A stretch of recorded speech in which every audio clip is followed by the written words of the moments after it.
말씀 제목 같이 한번 읽어봅니다. 시작. 가정의 날 특집 자녀들과 함께 하시는 주님. 자, 다시 한번 읽습니다. 가정의 날 특집 시작. 자녀들과 함께 하시는 주님. 아멘. 여러분들은 자녀들하고 얼마나 많은 시간을 보내십니까? 우리 인사부터 해야 되겠네요. 자, 앞뒤 좌우로 인사합니다. 뭐라고 인사하냐면요, 당신이 나의 모든 것입니다. 인사합니다. 시작. 당신이 진심을 다해서 얘기해야 됩니다. 진심을 다해서. 예, 당신이. 저는 제 모든 것이 여러분인 줄 믿습니다. 예. 여러분 자녀들하고 얼마나 많은 시간을 보내고 있습니다. 특별히 오늘은 아비들에게 하는 말씀인데요. 아비들아, 너희들은 자녀들과 얼마나 많은 시간을 보내고 있니? 이런 말씀을 드릴 수 있겠네요. 한 통계 사이트를 보면 이렇게 나옵니다. 자녀들과 함께하는 시간이요, 특별히 아버지는 하루 평균 15분에서 30분 정도 함께 한다고 합니다. 그 15분에서 30분 정도 함께 한 공간에 있는다 할지라도 하루 대화하는 시간은 무려 3분이나 돼요. 3분밖에 대화를 하지 않는다는 거예요. 그리고 하루에 눈 맞추는 횟수가 2.7회, 3회도 안 돼요. 2.7회 정도만 눈을 맞추고 하루에 눈 맞추며 대화하는 시간은 겨우 35초라고 합니다. 그리고 온누리 교회 가정사역학교에서요, 부모님에 대한 설문조사를 했는데요, 특별히 아이들이 부모님을 평가한 모습에서요, 아버지는 뭐라고 얘기했냐면, 아버지는 정들자 가버린 남자라고 표현했어요. 아버지를 정들자 가버린 남자. 엄마는 더 어처구니가 없습니다. 아이들이 엄마를 표현할 때는 두 얼굴의 여인이라고 표현을 했답니다. 두 얼굴의 여인. 여러분, 이게 바로 우리 가정이 무너져 간다는 하나님께서 주시는 신호가 아닐까라는 생각이 듭니다. 오늘 가정의 특집 세 번째 시간으로 자녀들과 함께 하시는 주님이라는 말씀으로 제목 나누실 건데요, 특별히 오늘은 두 가지를 중점으로 볼 겁니다. 첫 번째는 우리들이 부모가 같이 자녀를 대할 때 어떻게 대하지 않는다? 노엽게 하지 않게 대하는 것과, 두 번째, 자녀를 양육할 때는 주님의 교훈과 말씀으로 양육하는 것, 이 두 가지를 중점으로 은혜 나누시기 바랍니다. 오늘 말씀 드릴 때 주님께서 여러분을 큰 은혜 주실 줄 믿습니다. 자, 첫 번째 거 한번 읽어봅니다. 시작. 자녀를 노엽게 하지 말라. 아멘. 자, 여기서 노엽게 한다는 의미는 뭐냐면요, 자녀의 마음을 분노로 끓게 만든다는 거예요. 즉, 자녀의 마음을 분노로 부글부글 끓게 만든다는 것을 성경에는 노엽게 한다라고 표현이 되어 있습니다. 자녀 양육에서 가장 큰 우선순위가 여러분 바로 자녀의 마음에 노여움이 없게 하는 것이라고 오늘 말씀하고 있습니다. 자녀들이 화를 낼 때요, 여러분, 부모들 여러분 한번 보세요. 자녀들이 화를 낼 때 대부분의 부모들은, 야, 어디서 네가 화를 내 지금? 어디 부모 앞에서 화를 내 지금? 이렇게 대부분의 부모들은 대한다는 것이죠. 그런데 자녀들이 왜 화를 내는지는 물어보는 부모들은 별로 없다는 거예요. 사실 왜 화를 내는지가 궁금한 것이 아니라 부모 앞에서 화를 낸다는 그 자체만으로 부모들은 그 아이들을 야단친다는 것입니다. 근데 우리가 알아야 될 것은 뭐냐면요, 그럼에도 부모들이 왜 자녀들이 화를 내는가에 대한 그 상한 마음을 받아줘야 되는 것인데, 그 상한 마음을 받아주지 않고 그것을 어떻게 해요? 부모에 대한 도전으로 생각한다는 거예요. 이 아이가 그냥 나한테 화만 내면 얘가 지금 왜 나한테 도전을 하지? 엄마 아빠의 권위에 대해서 도전을 한다고 생각하는 거예요. 그것이 아니라는 것이죠. 그 아이들의 뭐죠? 자기의 상한 마음을 알아달라고 지금 부모한테 화를 내는 것이에요. 근데 우리 부모는 그러지 못하고 그걸 받아주지 못한다는 것입니다. 그렇게 되면요, 우리 아이들에게는 더 큰 상처가 주는 거예요. 더 큰 상처를. 그리고 그 더 큰 상처 때문에 아이들의 마음에 더 깊은 마음의 생채기가 생긴다는 사실입니다.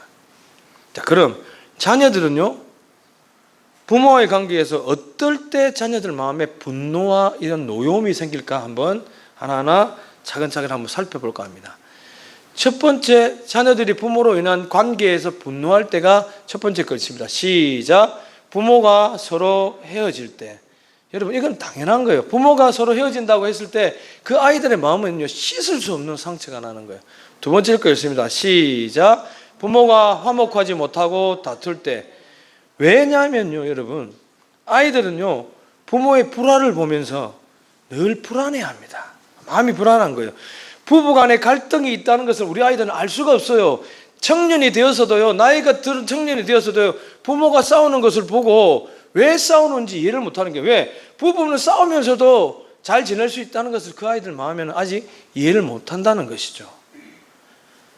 그렇기 때문에요, 어떨 때 보면 불화와 부모의 결별이 있을 때 그 아이들은 자기 때문이라는 죄책감을 가져요. 이게 아이들 마음에 깊숙한 상처로 간다는 것이죠. 이때 아이들이 느끼는 불안감, 공포. 이때 말하는 아이들은요, 갓난 아기가 아니에요. 초등학교 아기가 아니에요.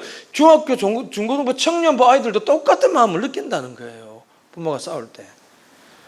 불안감, 공포, 죄책감들이 겉으로 표현되지는 않지만 심한 분노로 그 아이의 마음속에 지금 자리 잡고 있다는 것은 여러분 아셔야 돼요. 세 번째, 부모에게 화를 낼 때, 세 번째는요, 자신의 부모가 사회적으로 비난받을 행동을 할 때 이때 화를 낸다는 것이죠. 자녀가 사리분별을 할 줄 알고 나게 되면요, 부모의 행동에 대해 심한 부끄러움을 느끼게 됩니다. 결코 용납할 수 없다는 생각을 하게 됩니다. 제가 저희 아이들한테, 우리 시온이 다운이가 있는데요, 저희 아이들 저를 창피해할 때가 몇 가지 있는데요, 특별히 길가를 지나갈 때 침을 뱉거나 껌을 뱉는 사람들을 보고 저는 가만히 있지를 않습니다. 그리고 인도에 자전거를 타고 다니면 안 되잖아요, 그죠? 인도에 자전거를 타고 다닌다고 거기다 큰 소리를 쳐버려요. 근데 어느 순간에 그렇게 큰 소리를 칠 때 저희 아이와 저희 아내들이 멀찌감치 저 정도 떨어져 있는 거예요. 저 사람 내 아빠 아니다, 저 사람 내 남편 아니다는 식으로 전혀 모르는 사람 저 고개를 돌리고 저쪽으로 보고 있는 거예요. 그렇다고 제가 비난받을 행동을 한 건 아니에요. 하지만 그런 모습이 우리 아이들한테, 우리 아내한테 조금은 분노를 느낄 만한 행동이 되지 않을까라는 생각을 해봤어요. 자, 네 번째, 부모가 자기에게 사랑을 베풀지 않고 무관심할 때 우리 자녀들은 부모를 향해서 화가 난다고 합니다. 다섯 번째, 부모가 정직하지 못할 때라고 나와 있습니다. 부모가 정직하지 못한 이런 모습을 보면요, 우리 아이들은 어떻게 생각하냐면, 그럴 만한 상황이 있겠다, 그럴 수도 있겠다, 이렇게 보는 게 아니에요. 우리 아이들은 뭐냐면요, 그렇게 이해하기보다는 어떤 모습으로 바라보면요, 우리 부모의 이중적인 태도에 분노를 하게 된다는 것입니다. 말씀 잘 전하다가, 많이 제가요, 저 그러지는 않습니다. 그러지는 않는데요, 말씀 잘 전하다가 오늘 예배 다 마치고 차를 몰고 가다가 내 앞에 끼어드는 한 번씩 솔직히 그럴 때도 있습니다. 그렇지만 그렇게 심하게 오가지는 않았어요. 저도 한 번씩 제 앞에 차가 확 끼어들면 어떻게 됩니까? 올라오죠. 올라오죠. 그런 모습을 봤을 때 우리 시온이 다온이가 아빠에 대해서 어떻게 느낄까요? 아빠가 그럴 수 있겠지, 이게 아니라 어떻게 해요? 이중적인 모습으로 화를 낸다는 것이죠. 그러므로 여러분, 부모인 우리들은요, 아이들을 야단치려고 하기 전에 먼저 뭐를 돌아봐야 될까요? 우리의 삶의 모습을 먼저 돌아봐야 될 줄 믿습니다. 삶의 모습을 먼저 돌아봐야 되는 것입니다. 사랑하는 여러분, 우리는요, 우리의 자녀들을 노엽게 하고 있지는 않습니까? 한번 돌아보시기 바랍니다. 제가 중고등부 청년부를 담당하는 부목사일 때요, 아이들을 데리고 캠프를 자주 갑니다. 이제 청소년 캠프를 자주 가면요, 캠프에 가면 아이들이 이제 기도하는 시간이 있어요. 2시간, 3시간씩 막 기도하는데요, 처음에는 애들이 대면대면해요. 왜? 마음이 열리지 않으니까 기도를 못하는 거죠. 근데 그렇게 20분, 30분 지나고 나면 애들이 대성통 그걸 하면서 주여 대성통 그러면서 우는 애들이 있어요. 너무 많이 울고 애들이 기도를 하니까 걱정이 되죠, 제 입장에서는. 그래서 기도가 끝나고 난 후에 이 아이들을 이제 상담을 해봐요. 왜 이렇게 많이 울었냐? 왜 이렇게 많이 울었냐? 이렇게 보면 대부분의 아이들이 부모와의 관계가 잘못된 경우가 대부분임을 알 수가 있다는 겁니다.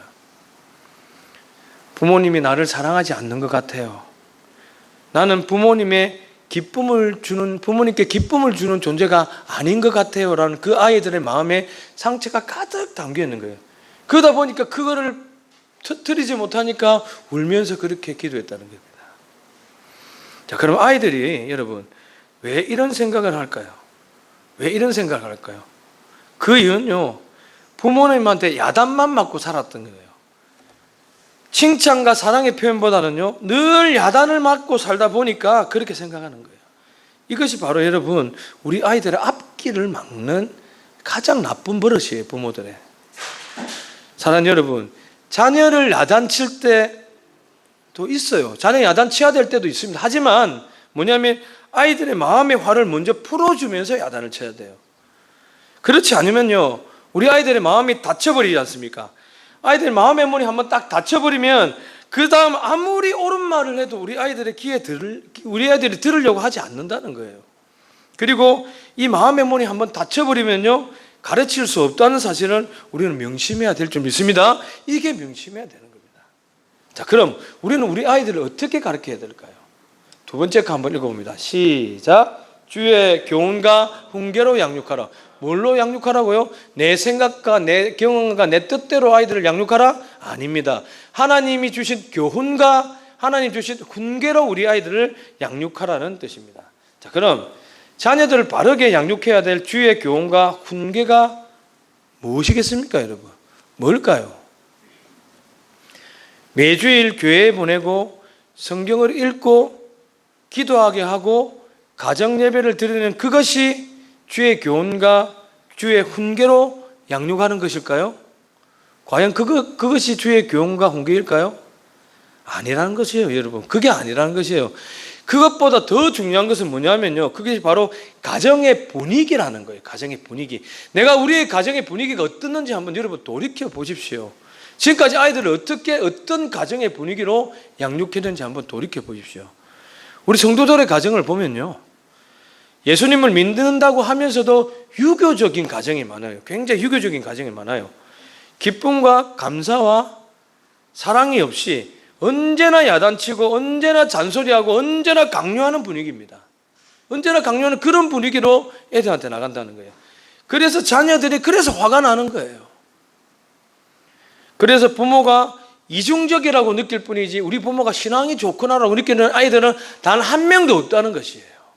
이런 분위기에서는 아이들이 늘 분노와 화가 마음속에 찰 수밖에 없다는 것입니다. 이것이 아무리 부모가 예수 잘 믿어라 노래를 부르는데도 아이들이 빗나가게 되는 가장 큰 이유가 여기 있다는 것입니다. 사랑하는 여러분, 십자가의 능력으로 사는 성도들의 가정은요, 서로를 향한 정죄가 아닌 기쁨과 감사와 사랑일 줄 믿습니다. 이것으로 주님 앞에 나가야 되는 거예요.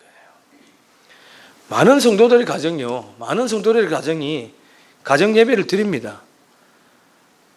자녀들이 가정 예배를, 그런데 중요한 것은요, 자녀들이 이 가정 예배를 너무나 싫어해요. 너무나 싫어요. 왜 싫어할까요? 충분한 기도로서 부모가 준비하지 않은 것도 있지만 그것보다는요, 가정 예배를 통해서 하나님의 은혜와 사랑을 경험해야 되는데 이 가정 예배를 그냥 율법적으로 드리기 때문에 단지 시간 맞춰서 빠지지 않고 드렸다는 것만 중요시 여기기 때문에 이 안에 알맹이가 빠져버린 거예요. 심지어는요, 예배 시간에 성경 말씀을 빙자해서 아이들을 훈계하고 싶은 부모들이 그렇게 많더라고요, 보니까. 이렇게 가정 예배 때마다 아이들을 야단치고 가정 예배 때마다 아이들에게 정죄하고 이렇게 하다 보니까 당연히 애들이 가정 예배를 드리기 싫어하는 거예요. 기도와 충분한 준비 없이 이렇게 들으다 보니까 가정 예배는요, 의무감으로 드리고 지겨운 시간이 되고 사랑과 은혜의 분위기를 만들지 못한다는 것입니다. 사랑하는 여러분, 자녀들은요, 부모가 말하는 내용보다요, 부모의 분위기와 그 가정의 분위기를 통해서 더 많이 배웁니다. 지금 부모가요, 눈은 웃지도 않으면서 웃긴 얘기를 하면요, 그 아이는 말하는 웃긴 얘기를 듣는 것이 아니라 부모의 사나운 눈빛을 본다니까요. 아무리 옳은 말을 해도요, 부모의 태도가 고압적이고 율법적이라고 한다면요, 자녀는 억압된 분위기만 느끼게 되는 것입니다.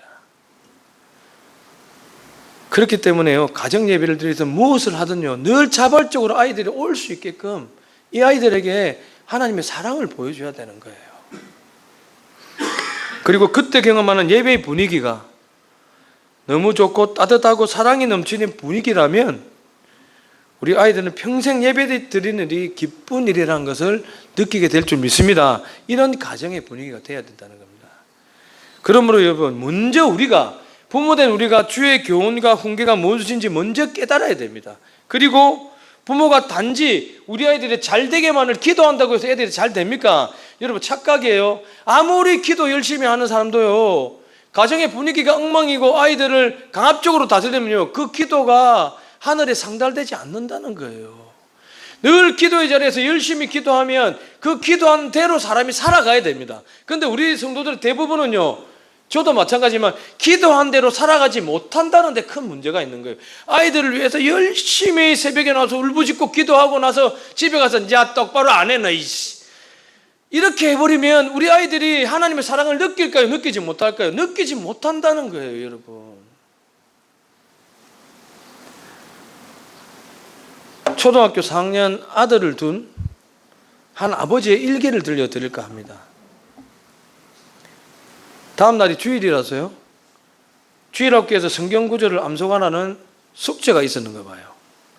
그래서 아빠가 보기에는 조금만 신경 쓰면 금방 외울 수 있을 것 같아요. 금방 외울 수 있을 것 같아요. 그런데 아이는 이 핑계 저 핑계 대면서 외우지 않고 있습니다. 아버지는 아들에게 좋은 말로 구슬리면서 타이릅니다. 아이들이 말을 들을까요? 듣지 않을까요? 듣지 않습니다.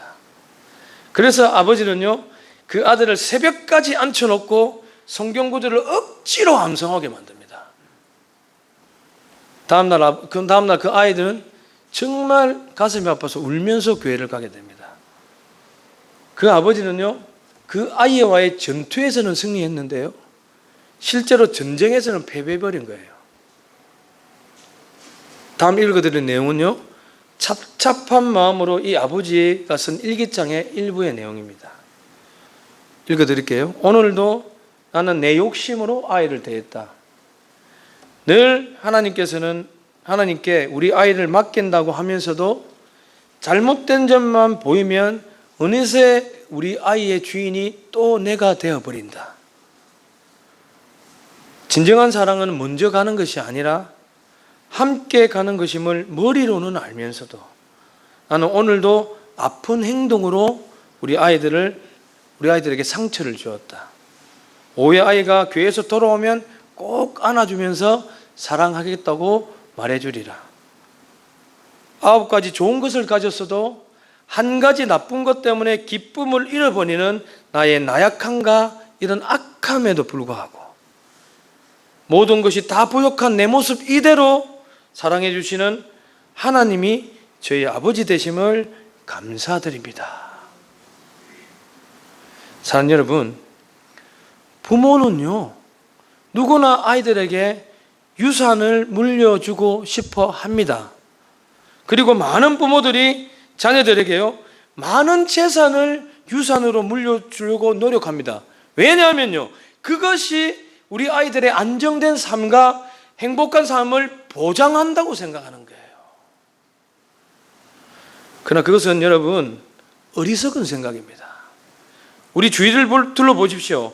막대한 재산을 유산으로 받고도요, 형편없이 사는 사람들이 너무나 많아요. 서로 싸우고 오히려 유산 때문에 싸우고 자녀들이 다투고 불행해지는 경우가 더 많다는 것입니다. 사랑하는 여러분, 재산만이 유산이 아닌 거예요. 그것보다 훨씬 더 중요한 유산이 많이 있습니다. 출애굽기 20장 우리 5절에서 6절 말씀 한번 같이 읽도록 하겠습니다. 시작. 나를 미워하는 자의 죄를 갚되 아버지로부터 아들에게로 3, 4대까지 이르게 하거니와 나를 사랑하고 내 계명을 지키는 자에게 1000대까지 은혜를 베푸느니라. 아멘. 부모는요, 하나님의 은혜라는 축복의 유산은 계속해서 자녀에게 심어줘야 됩니다. 대신에 죄의 유산은 내 대에서 끊어버려야 되는 거예요. 즉, 자녀를 위해서는요, 하나님 앞에 절대 죄 짓는 생활을 해서는 안 되는 것입니다. 이것을 위해서 노력하는 부모가 되어야 될 줄 믿습니다. 예를 들어 이거예요, 여러분. 예를 들어 다윗이 밧세바와 간음하여 낳은 아들이 죽어버렸어요. 그 아이가 무슨 죄가 있습니까? 다윗이 음욕을 품고 밧세바가 모욕하는 모습을 바라보고 그 음욕의 품은 다윗이 밧세바와 동침해서 난 아이가 무슨 잘못이 있어요? 그런데 그 다윗과 밧세바의 간음이라는 잘못 때문에 사실은 그 아이가 죽어버렸다는 겁니다. 여러분, 이만큼 죄가 무서운 것인지 우리 깨달아야 돼요. 성경에 보면요, 뭐라고 되어 있습니까? 예수님이 제일 처음 복음을 선포할 때 뭐라고 되어 있습니까? 회개하라, 천국이 가까웠느니라. 회개하라, 천국이 가까웠느니라. 자, 탕자가, 여러분, 아버지가 탕자를 언제 위로했죠? 회개하고 아버지한테 돌아왔을 때 위로해 준 거예요. 근데 우리는 정말 큰 착각을 하면서 사는 게 뭐냐면, 내가 회개하지 않고 주님 앞에 돌아가지 않아도 주님 나에게 복을 내려주시고 주님 나에게 은혜를 끼쳐 주는다는 착각을 하면서 사는 거예요. 아닙니다. 성경은 절대 그렇게 나와 있지 않습니다. 회개해야 천국이 우리한테 오는 거고요. 회개가 모르겠죠? 세상에서 아버지 앞에 돌아가는 거예요. 세상으로 돌아가 버리면요, 아버지와의 관계는 끝이에요. 근데 우리는 그걸 경험하지, 생각하지 못한다는 거예요. 탕자도 아버지 앞에 돌아왔을 때 그에게 위로를 준 거예요. 아버지가. 탕자가 세상에 빠졌을 때는 아버지도 내몰라라 한 거예요. 내몰라라는 표현까지 그러죠. 아버지도 그냥 두고 본 거예요. 왜? 네가 돌아올 때까지 두고 보는 거예요. 여러분, 우리 아이들은 언젠가는 주님 앞에 돌아올 줄 믿습니다. 지금 탕자의 기간일 때도 주님 앞에 돌아올 줄 믿어야 되는 거예요.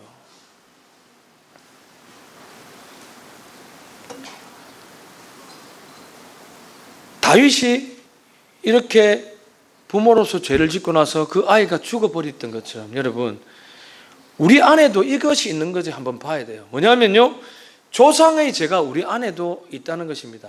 이것이 무엇으로 나타나냐면요, 여러분, 나쁜 성격으로 나타나게 돼요. 내 아버지의 나쁜 성격을 내가 닮았다면 그것이 아버지가 지었던 죄가 내 안에 있는 거예요. 우리 어머니가 게으르다면, 내가 지금 게으른 모습을 보인다면 그 어머니의 게으름을 내가 받은 거예요. 그리고요, 내가 거친 말투로 사람들에게 욕을 하고 다닌다면요, 그 부모의 죄했던 거친 말투를 내가 받았다는 거예요. 그리고 실질적으로 고통 속에 빠져서 살 수도 있다는 거죠. 자, 우리 부모된 우리는 이제 어떻게 해야 되죠? 이거는 우리 때에서 끊어버려야 돼요. 게으름도 끊어버리고 거친 말투도 끊어버리고 나쁜 성격도 끊어버리고 잘못된 습관도 이제 내 때에서 끊어버려야 돼요. 그것이 우리 자녀들한테까지 가게 해서는 안 된다는 사실이에요. 나도 모르게 잘못된 것을 삶으로 끌어들일 수가 있다는 겁니다. 그러나 우리는 결단해야 됩니다.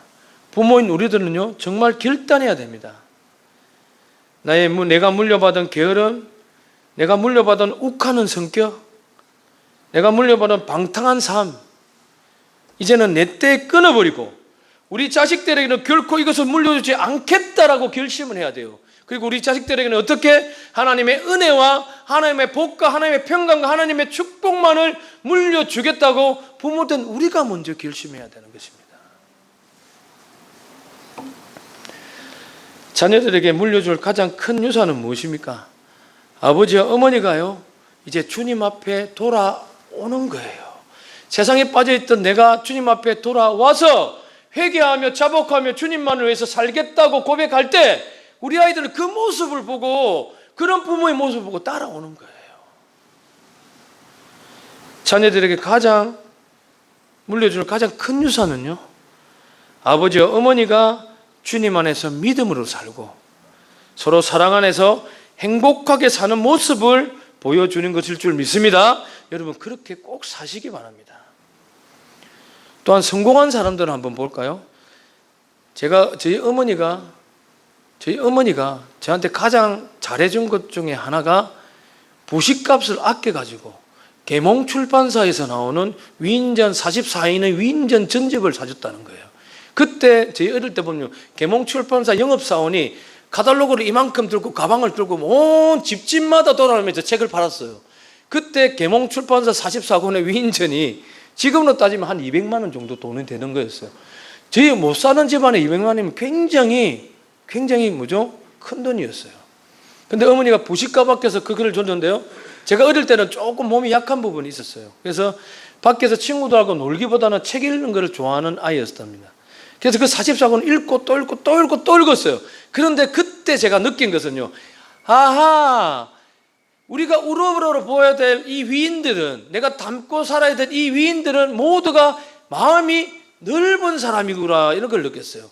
즉 모든 사람을 수용하고 모든 사람을 포용해 줄 만큼 마음의 그릇이 넓은 사람이었구나라는 것을 그때 위인전을 보고 제가 알았다는 것입니다. 여러분, 우리가 사랑하고 싸우지 않고요, 우리가 정말 아름답게 사는 모습을 보면요, 그런 모습을 보는 우리 아이들은 어떻게 될까요? 마음의 그릇이 넓어지는 거예요. 모든 사람들을 포용할 수 있는 마음의 그릇이 넓어지게 되어 있습니다. 그런데요, 부모가 싸우는 모습을 보면요, 자식들은 극도의 두려움에 처하게 됩니다. 그렇기 때문에요, 그것을 보게 되는 아이들은요, 그릇이 점점 작아지는 거예요. 나중에는 어떻게 될까요? 나중에는 간장 종지만큼 마음이 작아지게 되는 거예요. 여러분, 같은 설교를 들어도요, 정말 주님 앞에 나오는 그릇이 있는 반면에 시험 들어서 떠나버리는 마음의 그릇도 있다는 거예요. 이게 의미하는 것이 무엇이냐면요, 여러분, 그릇 크기부터가 다른 거예요. 우리가 살아올 때.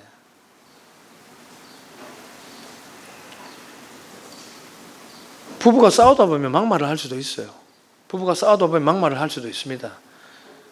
죽어라, 못 살겠다, 헤어지자, 이제 너 얼굴 다시는 안 봐, 이렇게 막말을 할 수도 있어요.